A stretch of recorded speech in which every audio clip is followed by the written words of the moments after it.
और सब खजाने खर्च हो जाएंगे, लुट जाएंगे, समाप्त हो जाएंगे, पर ये खजाना लुटने वाला, नष्ट होने वाला नहीं है।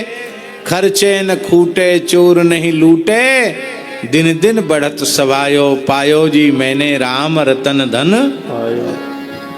नाम महानिधि मंत्र। सबसे श्रेष्ठ मंत्र भी हरि नाम, भगवान नाम, राम नाम ही है। नाम ही सेवा पूजा। सेवा पूजा में 32 अपराध हैं और बहुत से सहयोगियों की जरूरत है, पदार्थों की जरूरत है, धन की आवश्यकता है। राम राम करने में किसी सहयोगी की जरूरत नहीं। रोली चंदन चावल कुछ नहीं चाहिए, पंचगव्य पंचामृत भी नहीं चाहिए, कलश भी नहीं चाहिए है? इसलिए नाम ही सेवा पूजा, जप तप तीर्थ नाम। जप तप तीर्थ ये सर्वोपरि नाम है। नाम बिन और न दूजा। नाम प्रीति नाम वैर, नाम कहे नामी बोले। ये नाम प्रीति नाम वैर का अर्थ क्या है श्याम प्रकाश जी? नाम प्रीति नाम वैर, इसका अर्थ है कि नामनिष्ठ जो साधक होते हैं उनकी सर्वाधिक प्रीति नाम में होती है। इतनी प्रीति नाम में होती है, इतनी प्रीति नाम में होती है कि ठाकुर जी सामने आकर खड़े हो जाएं और कहें कि देखो भैया, 2 चीजें हैं, एक तो मैं हूं और एक मेरा नाम है, एक को चुनो। 2 में से एक को चुनो। तो नामाश्रयी किसको चुनेगा? नाम को। महाराज आपकी जहां इच्छा हो वहां पधारो, बस आपका नाम हमारे हृदय में, हमारी जिह्वा पर सतत बना रहे, हमको कुछ नहीं चाहिए। विनय पत्रिका में इसी को तुलसीदास जी ने कहा कि राम जी से भी अधिक जिसको उनका नाम प्रिय है। आदि मध्य अंत उसका भला ही भला है, ऐसा गोस्वामी जी ने एक पद में विनय पत्रिका में कहा।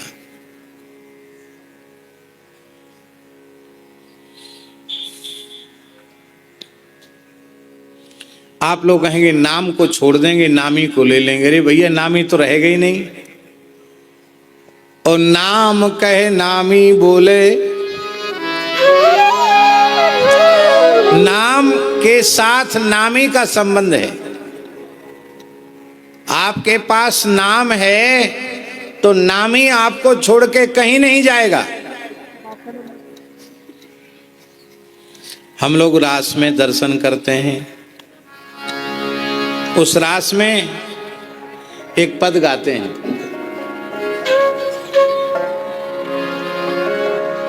उस पद की केवल एक पंक्ति कहेंगे। बन नाचे नटनी को वाली, नंद को किशोर, ये पद है।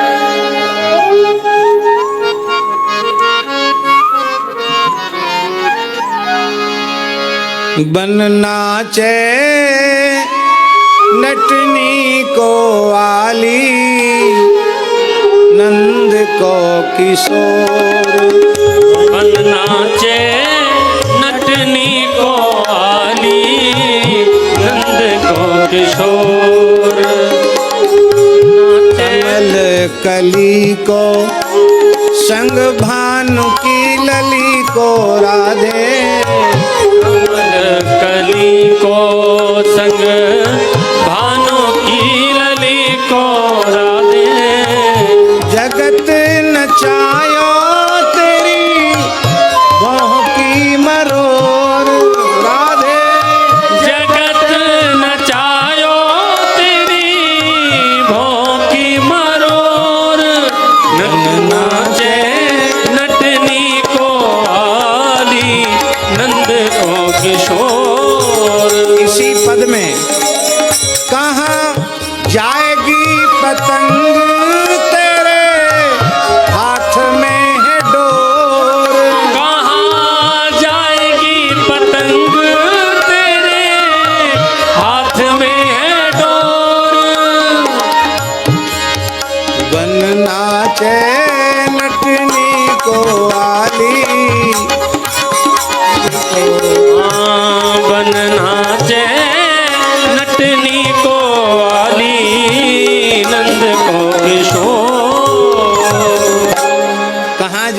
पतंग तेरे हाथ में है डोर।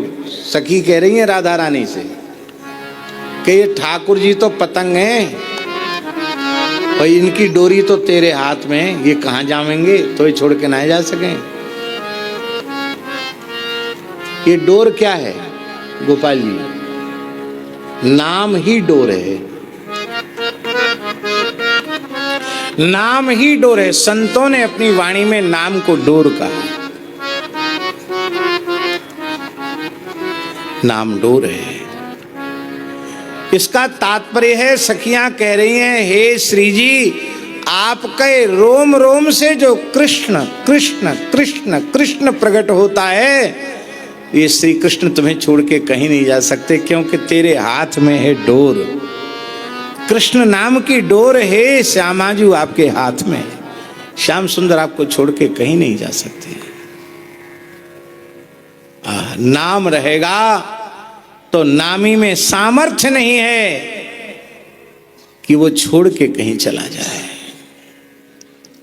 नाम ही सर्वोपरि, नाम कह नामी बोले, यही है नाम प्रीति। नामी से अधिक नाम में प्रीति। और नाम बैर का अर्थ क्या है?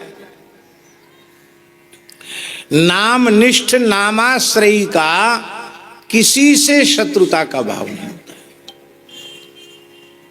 किसी के प्रति वैर नहीं, किसी के प्रति विरोध नहीं।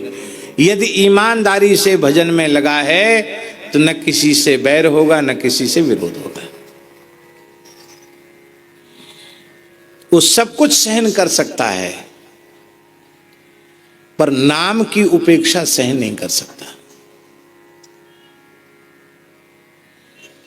नामाश्रयी पर कितना भी प्रहार किया जाए, अत्याचार किया जाए, तिरस्कार किया जाए, सब सह लेगा, पर नाम की उपेक्षा सहन नहीं करेगा, नाम का तिरस्कार सहन नहीं करेगा। यही है नाम प्रीति नाम वैर।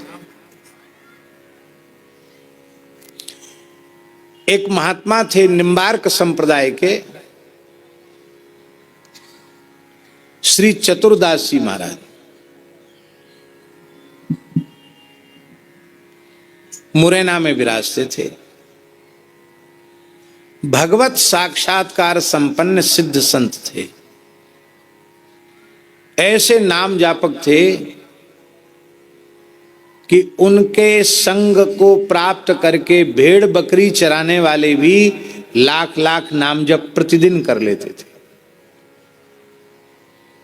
बड़ी भारी रुचि लोगों में नाम जप में जगाई है। एक सामान्य ब्राह्मण परिवार में उनका जन्म हुआ था और कोई जन्मांतरीय संस्कार था पूर्व जन्म का। बचपन से ही राम नाम जपने लग गए और भगवत साक्षात्कार पहले हो गया, साधु पीछे बने। निम्बार्क संप्रदाय में दीक्षा बहुत पीछे ली और भगवत प्राप्ति पहले हो गई। वो इतने अधिक नाम का अभ्यास उनको था बाबा कि जैसे मोर का कंठ चलता ना, ऐसे उनका कंठ हमेशा चलता रहता था। ये मोर का कंठ देखा चलता हुआ, ऐसे ऐसे होता है, ऐसे कंठ चलता था उनका। सोते में भी नाम चलता था उनका, हर क्षण नाम चलता था। तो एक महात्मा जी आए, बड़े विद्वान थे, वेदांत विषय के दर्शन शास्त्र के पंडित थे।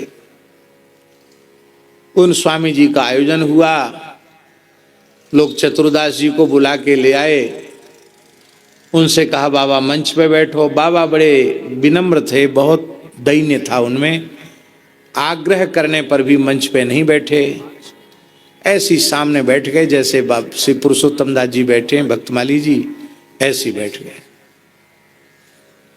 अब वो बैठे तो उनको तो अभ्यास था, माला उनके हाथ में, हजारा माला जप कर रहे थे और कम से कम 100-150 लोग और होंगे उनको घेर के बैठे थे, वो सभी माला जप रहे थे। वो भगवान जाने, वो जो वक्ता महानुभाव थे स्वामी जी, उनको पता नहीं क्या आया। वो बोले ये माला लकड़ी की माला घिसने से कुछ नहीं मिलेगा, ये झाल मजीरा कूट कर हरे रामा हरे कृष्णा करने से कुछ नहीं मिलेगा। अरे तुम किसकी प्राप्ति करना चाहते हो?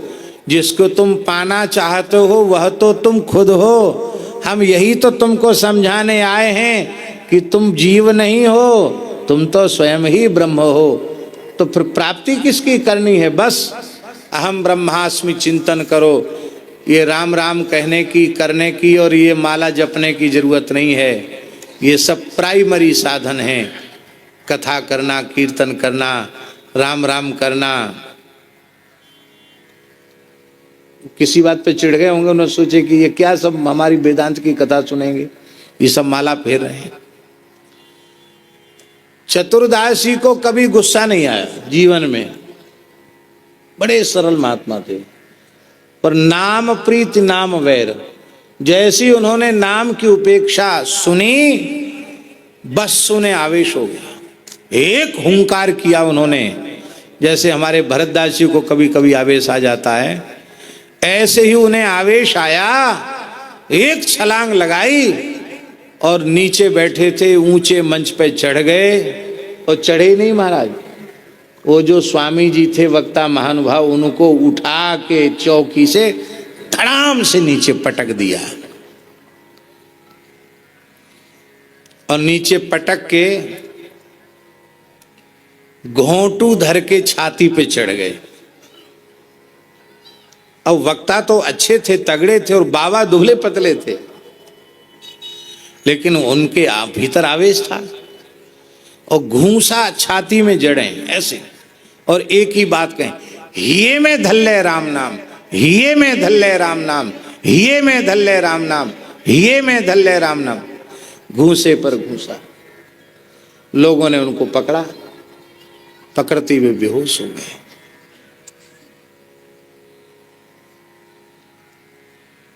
पर वस्तुतः एक नामनिष्ठ संत के स्पर्श से उन स्वामी जी को तत्वबोध,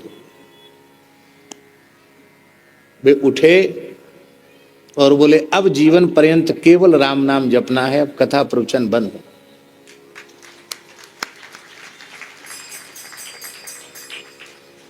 जीवन भर पढ़ते पढ़ाने से बोध नहीं हुआ, संत के प्रहार से बोध हो गया। उन्होंने चरणों में प्रणाम किया, वो तो उठ के वहां से चले गए।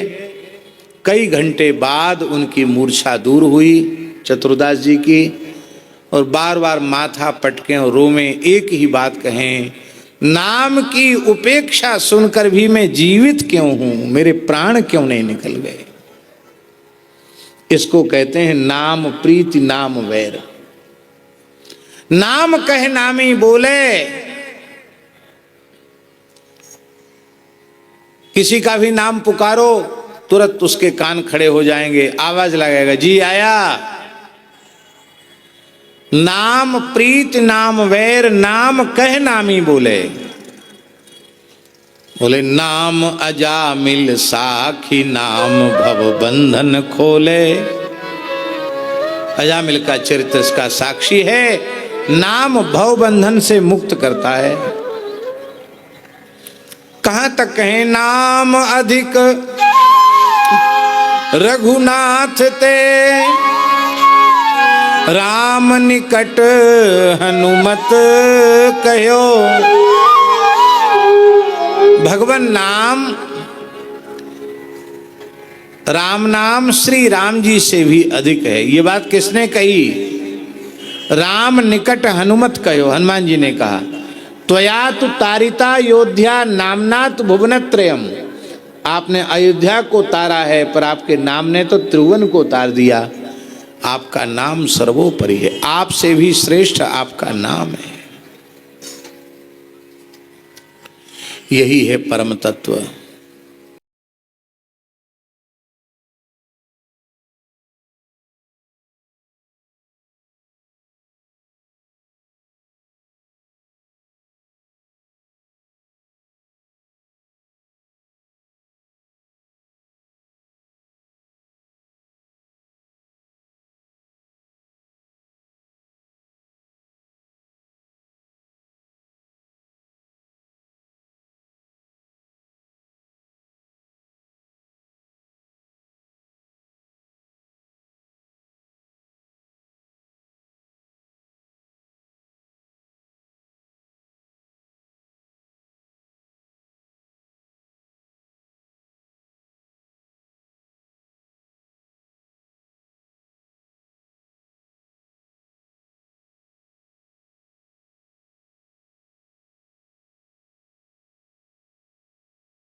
मुक्ता निवस्फुटं प्राक अधीतान इव, जैसे पहले से ही पढ़ रखा हो, कंठस्थ कर रखा हो, केवल स्मरण करा दिया गया हो, ऐसे इन्होंने कर लिया। गुरु जी को दक्षिणा भी अर्पित की और प्रसन्न होकर के दृढ़ धर्मा समावर्तन संस्कार पूर्वक घर आ गए।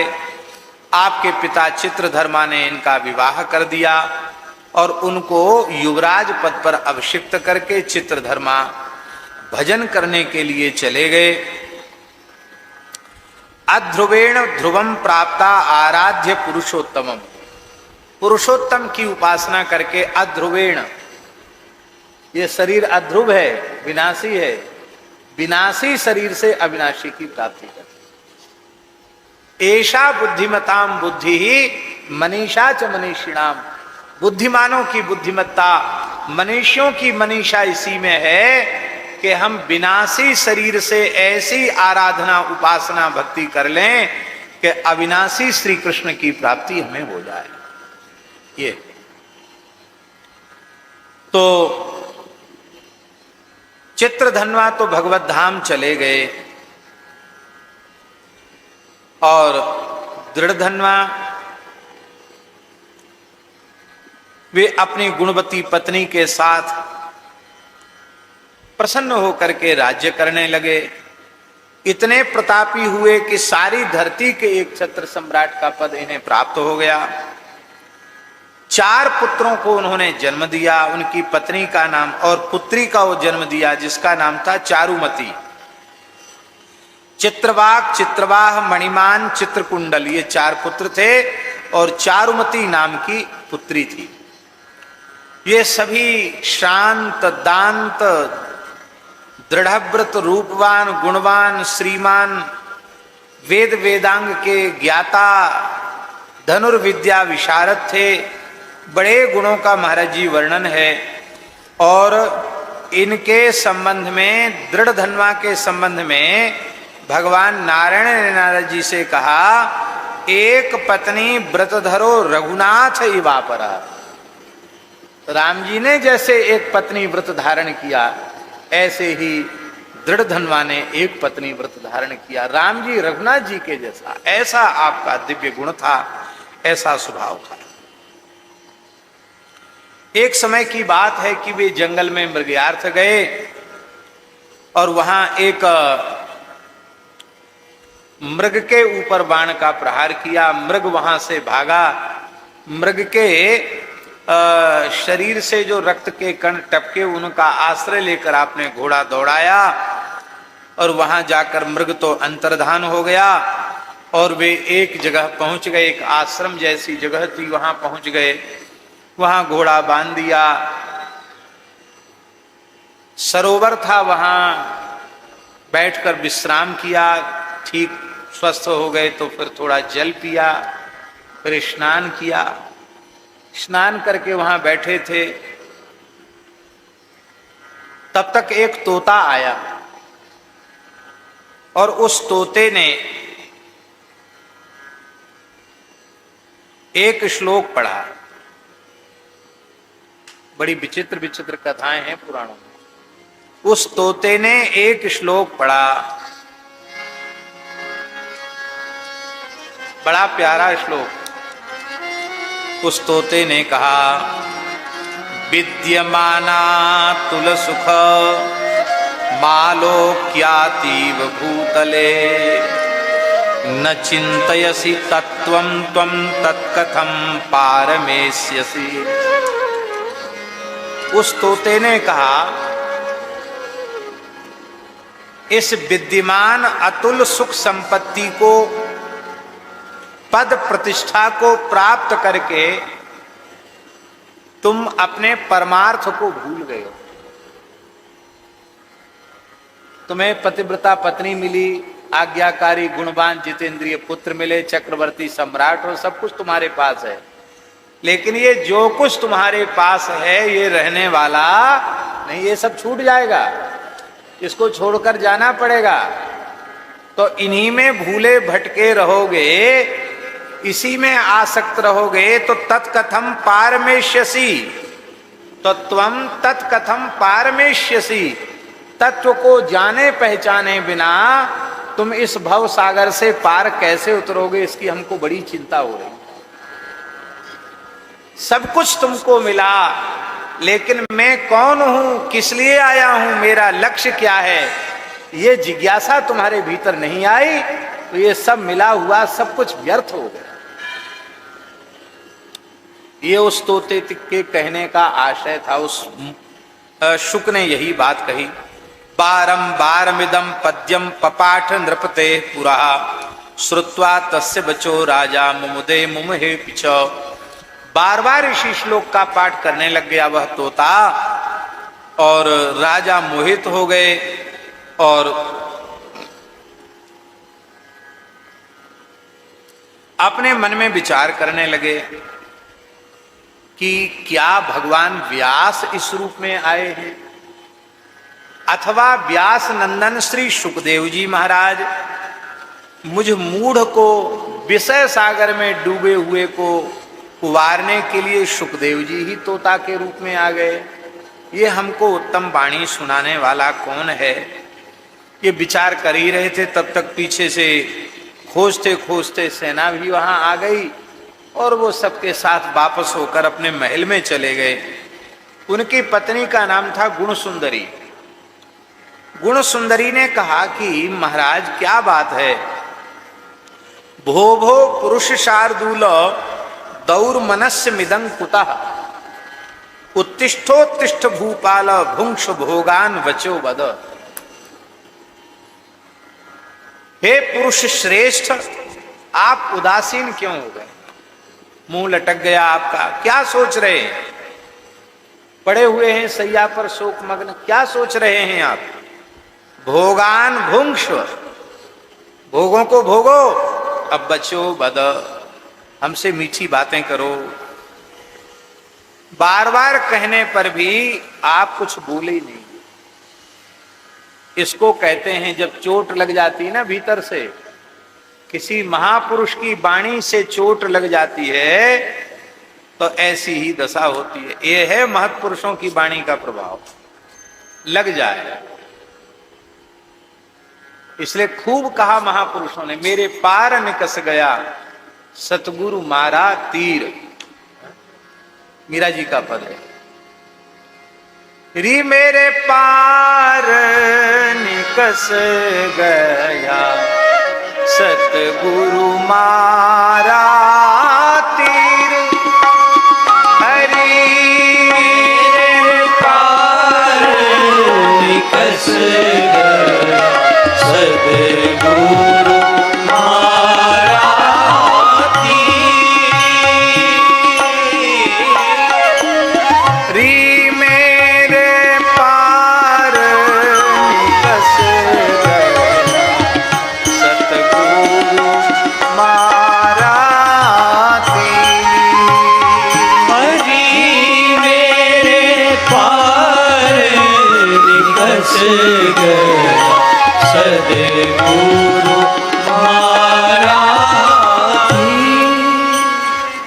जैसे बाण लक्ष्य पर विधते, ठीक लक्ष्य पर निशाने पर लगा हुआ बाण आर पार हो जाता है, ऐसे ही तत्वज्ञानी संतों की वाणी आर पार हो जाती है। इसीलिए सामान्य व्यक्ति जैसे तैसे के मुंह से नहीं सुनना चाहिए, धर्मनिष्ठ हो, सदाचारी हो। इसीलिए ये विचार किया गया कि भगवान का चरित्र सुनाने वाला कैसा होना चाहिए। वर्तमान समय में धर्म शास्त्रीय मर्यादा की घोर उपेक्षा हो रही है और उसका दुष्परिणाम सारा समाज भोग रहा है। कहने वालों के ही जीवन में सत्य सदाचार नहीं है, धर्मनिष्ठा नहीं है, वैराग्य नहीं है। वे तो जैसे तमाम लोग किसी न किसी पद्धति से धन का उपार्जन करना चाहते हैं, उनका भी लक्ष्य वही है कि ये पद्धति बहुत अच्छी है, इससे भी धन प्रतिष्ठा सब कुछ मिलेगी।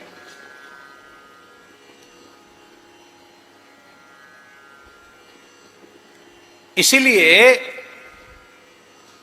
वैराग्यवान महापुरुषों की वाणी से, भगवत भक्तों की वाणी से, धर्मनिष्ठ सदाचारी महान भावों की वाणी से भगवत चरित्रों के श्रवण की महिमा है।